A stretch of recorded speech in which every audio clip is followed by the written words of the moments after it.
En el contexto de la religión, se define como santos a las personas que se destacan por su ética intachable o por mantener un vínculo particular con una divinidad. De esta manera, en cierta forma se eleva a los santos por sobre el resto de los seres humanos. En el caso del catolicismo, los santos son declarados por la Iglesia Católica. Cada santo constituye un modelo moral o un guía cuyo comportamiento debe ser seguido o imitado por los fieles. En esta sección veremos a los santos de la religión católica, algunos canonizados y otros que lo estarán pronto. En este video veremos a 5 santos diferentes, e incluiré en algunos casos su plegaria más conocida para que puedas orar a ese santo. Empecemos este video hablando de una mujer bondadosa, me refiero a Santa Ángela Merici. Había nacido en Desenzano, en la ribera sur del lago de Garda el 1 de marzo de 1474. Pasó una infancia alegre y feliz, desconocía la pobreza, y sus padres le transmitieron una sana devoción, pero Dios quiso acrisolar esa devoción en la llama de los sufrimientos, por eso llamó a la eternidad a sus padres, siendo ella muy joven todavía, con el fin de liberarse de los cuidados terrenos, renunció a su herencia y aceptó el hábito de la Tercera Orden de San Francisco. Encontró hospedaje en la casa de sus parientes, donde, por 20 años, como una servidora, cumplió con los trabajos más humildes, hasta que sintió la vocación de dedicarse especialmente a los niños. Desde entonces consagró todos sus momentos libres en favor de los jóvenes. Aunque tenía un carácter más bien serio y oraba casi constantemente, al trabajar con sus protegidos, podía platicar alegremente y jugar con ellos. También los niños sintieron la maternidad oculta en su alma generosa y acudieron a ella en toda circunstancia alegre o triste. Con su carácter vivaz y activo, les impartió clases sobre las verdades importantes de la fe y les enseñó canciones religiosas. Sus pequeños protegidos llevaron el espíritu nuevo a sus familias. Muy pronto, junto con los niños, acudieron las madres para recibir instrucción de la maestra. Ángela se fue transformando en el ángel bueno de toda la región del lago de Garda. Su fama se extendió y acudieron a él personas de toda clase y condición, incluyendo príncipes y sacerdotes, en busca de consejo espiritual. Ángela Merici pudo conocer, a fondo, el bajo nivel moral y la profunda ignorancia religiosa que se abatía sobre amplios sectores de la población. Como fruto de estas experiencias formó una congregación religiosa sin convento y sin votos, algo completamente insólito para la tradición de entonces. Aunque Ángela Merici ya tenía más de 60 años, fue elegida como primera superiora. Su obra se consolidó y se extendió rápidamente gracias a su oración, a su inteligencia práctica y a su personalidad, auténticamente femenina. Nunca se elevó sobre sus discípulas. Siguió siendo la última y la más humilde, aun cuando tuviera que dar órdenes y castigar. No le importaba tanto la organización, sino más bien la actitud correcta y el amor. Su bondad no excluía a ninguno de los que venían a solicitar su ayuda. Pero no se conformó con el cuidado de la miseria corporal. Siempre buscaba el alma del forastero para unirla de nuevo con el manantial de toda vida. Por eso su actitud rebasó ampliamente el ámbito social, caritativo. Abrió su comunidad a una dimensión importante en nuestros días, es decir, educar a las jóvenes en las verdades del Evangelio y de la Iglesia. Ángela Merici no vivió mucho tiempo después de la fundación.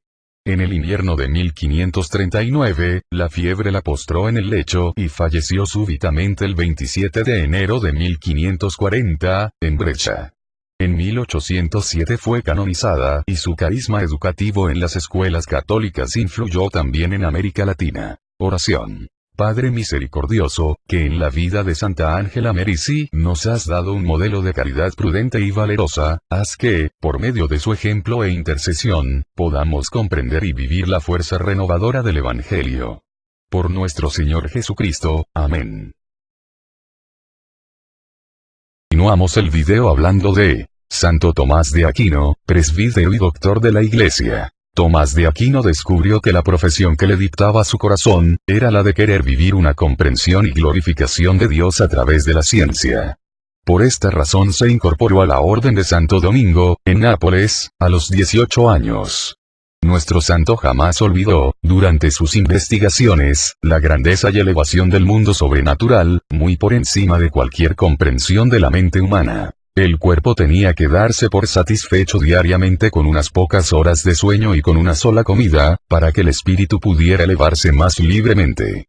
Las primeras discusiones comprobaron con qué claridad, con qué erudición, con qué asombrosa perspicacia era capaz, este religioso, de separar la verdad del error. Cuando en el año 1248 Alberto Magno regresó de París, no titubeó en dejar participar a Tomás como asistente en sus actividades docentes. Apenas había cruzado Tomás de Aquino las puertas de la carrera científica, cuando subió inmediatamente, en marcha triunfal incontenible, por sus méritos, a metas cada vez más elevadas. No solamente en Colonia, sino que muy pronto en toda Europa, se pronunciaba su nombre con respetuosa admiración. En 1252 comenzó a pronunciar sus conferencias en la Universidad de París y en 1257 fue nombrado catedrático titular. A principios de 1260 lo llamó el Papa a su corte para que presentara el interés de la Iglesia romana en las negociaciones de unión con el emperador griego y en el otoño de 1265 aceptó la dirección de la escuela religiosa en Roma. Con esto pareció haber llevado su tarea al punto culminante, y, en efecto, produjo su obra más completa y magnífica, la Suma Teológica, precedida por la Suma Filosófica y la explicación del Evangelio, cadena de oro. En estas obras se levantaba, piedra sobre piedra, la milenaria construcción gótica del pensamiento católico. La tensión entre fe y conocimiento, que tan a menudo ha precipitado a los genios a la noche del error, había sido resuelta en este sistema. Un método totalmente nuevo, basado en la filosofía de Aristóteles, alcanzó aquí vida y forma. El concepto católico del mundo jamás había sido presentado, hasta entonces, con tanta lucidez, claridad y convicción, hasta en los últimos detalles. Se relata que Tomás estaba tan imbuido en su trabajo, que se olvidaba frecuentemente de tomar alimento. De tal manera que la orden le tuvo que designar un hermano para cuidar de él. Se relata, asimismo, cómo aún en medio del bullicio de un banquete, en la corte real, se ensimismaba en sus meditaciones teológicas y cómo les costaba trabajo a 3 secretarios o escribientes seguir su dictado. Esta aplicación inmensa junto con sus mejores ideas y sus impulsos, los recibió durante la oración humilde hacia el Padre de toda sabiduría. Con la oración comenzaba su jornada diaria y se arrodillaba a orar, cuantas veces se encontraba ante una dificultad aparentemente insoluble. Se siente el calor y la fuerza de su fe en los himnos eucarísticos que compuso por sugerencia de Urbano IV para la fiesta de Corpus Christi. El que no toma en cuenta estos himnos, el jubiloso Laudación, el Adoro te devote, llenos de amor ardiente, y el majestuoso Pange Lingua, no conoce enteramente a Tomás de Aquino. Es la canción lanzada al cielo por el sembrador, la canción que él debe cantar, porque si no, le estallaría el corazón lleno de felicidad y de agradecimiento. No es difícil comprender que un hombre capaz de cantar tales himnos, no estuviera impresionado ni por los conflictos de este mundo, ni por el elogio de los poderosos. Así como Tomás soportó los ataques malévolos y envidiosos de la Universidad de París, al principio de su carrera científica, de igual manera, renunció, más tarde, al arzobispado de Nápoles y al cardenalato que el Papa le ofreció. A pesar de su fama mundial, siguió siendo un monje mendicante sencillo, modesto y muy bondadoso, que regalaba el paño destinado para su abrigo a algún necesitado. En la primavera del año 1274 se preparó, por petición del Papa y a pesar de su estado enfermizo, a participar en el Concilio de Lyon, pero no llegó lejos. Absorto en la meditación, tropezó violentamente con un árbol cortado y fue llevado por sus hermanos al monasterio de los cistercienses en Fossanova, donde falleció en la madrugada del 7 de marzo de 1274. La Iglesia perdió al doctor Angelicus, al maestro angelical, pero no perdió el fruto de sus oraciones y de sus gracias. Su obra gigantesca, la Suma, que llegó a ser la verdadera síntesis del razonamiento basado en la fe. Las universidades católicas, la juventud que cursa enseñanza superior y los comerciantes de libros, veneran a Tomás de Aquino como su patrono. Oración. Señor Dios nuestro, que hiciste de Tomás de Aquino un hombre admirable por su anhelo de santidad y su dedicación a las ciencias sagradas. Ayúdanos a comprender su doctrina y a imitar sus ejemplos. Por nuestro Señor Jesucristo. Amén. El patronazgo de Santo Tomás es todos los establecimientos educativos católicos. Veremos a uno de los santos un poco más actuales de esta época, me refiero a San Juan Bosco. Desde niño, Juan Bosco rompió moldes en la santidad. Una verdadera personalidad que demuestra que la gracia de Dios no disminuye ni obstruye la naturaleza, sino al contrario, la levanta y perfecciona. Juanito, siendo un niño de muy escasos recursos, aceptaba cualquier trabajo humilde para pagar sus estudios. Pero nunca pensó solo en su carrera, sino que siempre estaba dispuesto a ayudar a los demás, sobre todo, a los muchachos que andan abandonados en la calle.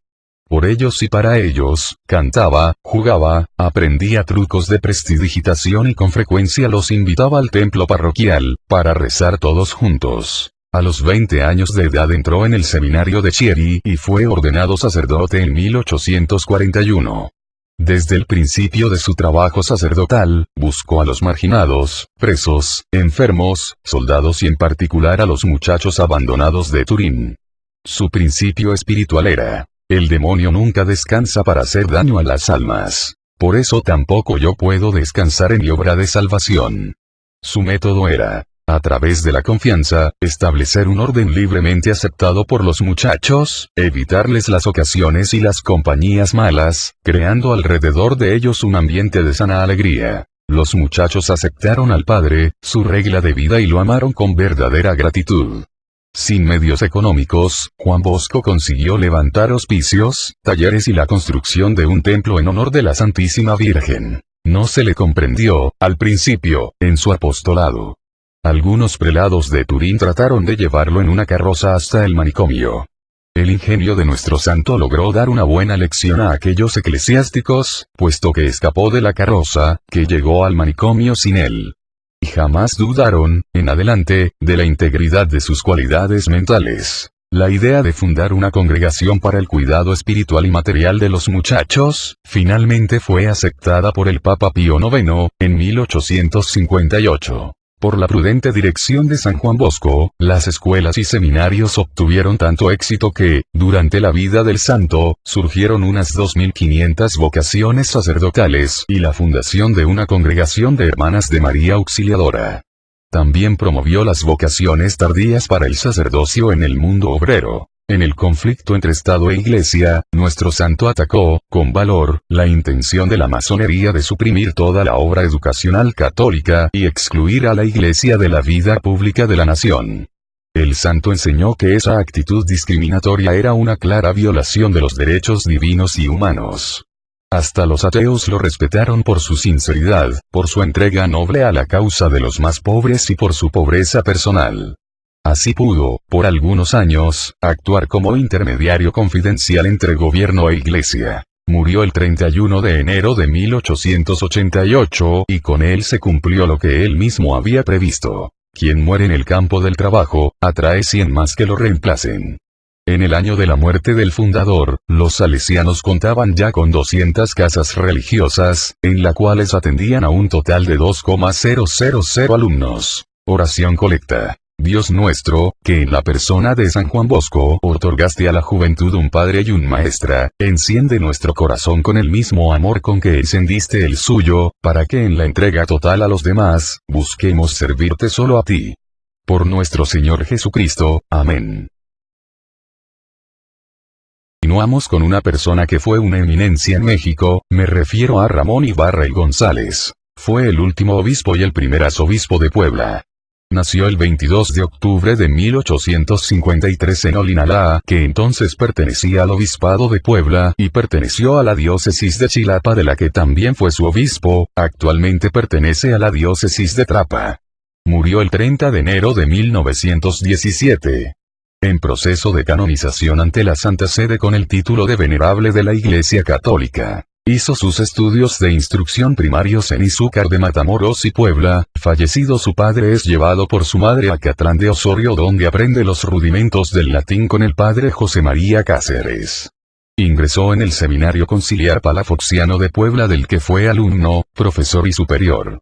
En 1876 culminaron sus estudios de jurisprudencia y es enviado a Roma en junio de 1877. Después de la muerte de su madre marcha a Roma en junio de 1877 para ingresar al Colegio Pío Latinoamericano y posteriormente a la Universidad Gregoriana, de donde egresa con las borlas de Teología, Filosofía, Derecho Canónico y Derecho Civil Romano, condecorado por el Papa León XIII con una medalla por sus brillantes estudios. El 21 de febrero de 1880 se ordenó de sacerdote en la Basílica Lateranense y al día siguiente cantó su primera misa. En 1881 irguió la 100 con las borlas de doctor en Derecho Canónico y Derecho Civil Romano. De regreso a Puebla en diciembre de 1882 funge como profesor del seminario y capellán del Templo de San Pedro, entre otros cargos. En 1886 fue comisionado por el obispo Mora y Daza para fundar la Academia Teojurista, que fue el renacimiento del Seminario Conciliar Palafoxiano luego de su desalojo del Hospitalito, despojado por las leyes de reforma en 1886, para lo cual adquirió junto con el canónigo Prisciliano José de Córdoba el edificio del exconvento de Belemitas anexo al Templo de Belén, que funcionó hasta la Revolución Carrancista. En 1885 fue nombrado canónigo de la Catedral Angelopolitana por el obispo Mora y Daza, que también lo designa presidente de la comisión organizadora de la primera peregrinación diocesana al Tepeyac el 11 de febrero de 1887, que aún se sigue organizando, y en 1888 es nombrado vicario capitular por el mismo obispo, quien fallece ese mismo año justo antes de la histórica primera peregrinación mexicana a Roma, de la que Ibarra y González es organizador y al mismo tiempo peregrino. Véase foto. De regreso a México entregó el gobierno de la diócesis de Puebla al señor Melitón Vargas, quien lo nombró provisor el 2 de septiembre de 1888.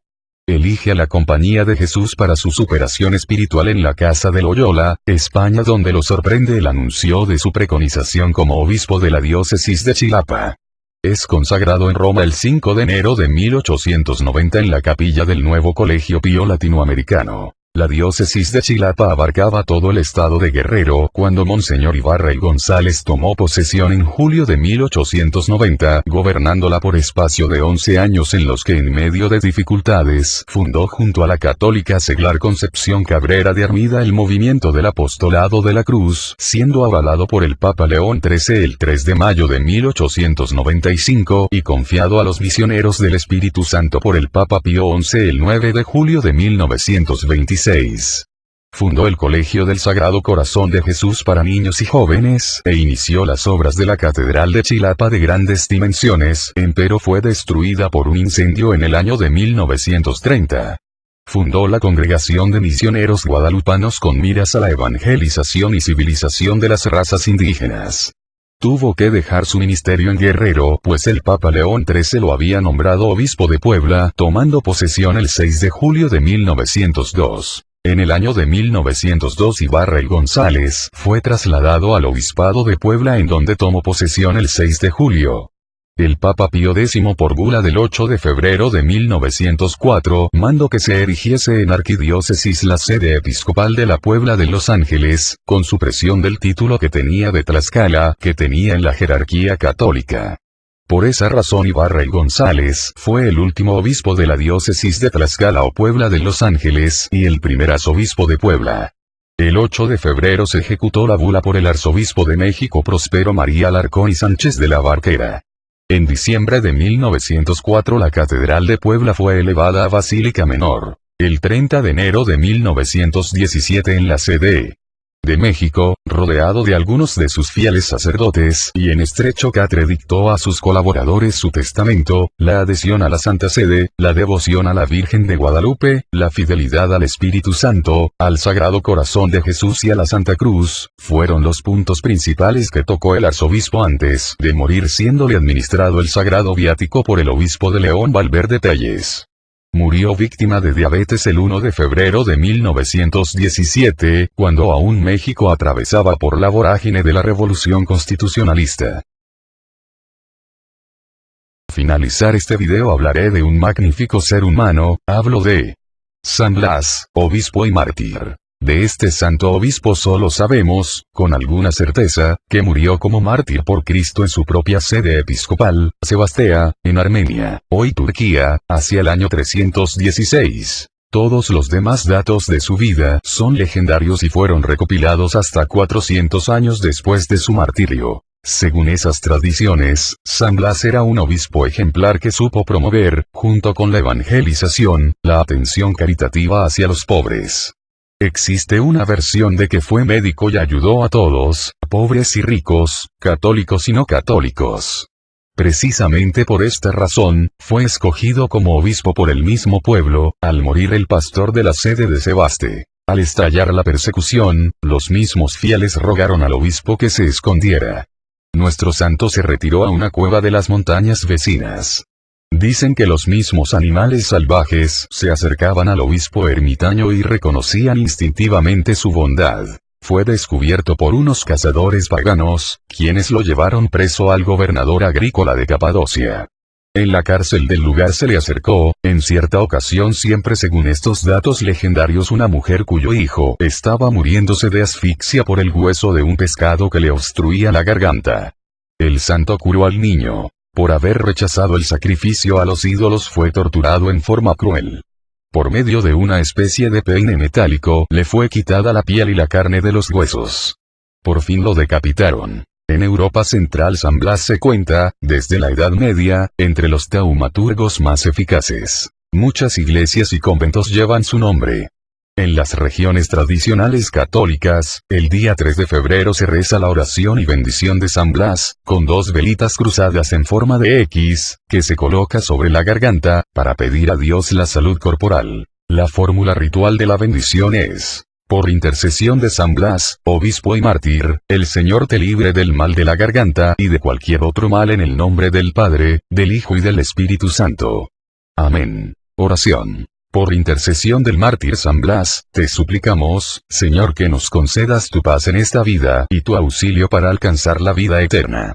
Por nuestro Señor Jesucristo. Amén. Es patrono de los enfermos de garganta y de los otorrinolaringólogos. Bueno amigos, esto es todo por este video. Comenten de qué santo quisieran saber más, compartan este video con tus amigos y familia para que estén todos más enterados sobre las obras y milagros de estos fabulosos santos. Yo me despido no sin antes desearles el mejor de los días, que Dios esté con ustedes, los cuide y los proteja de todo mal. Adiós.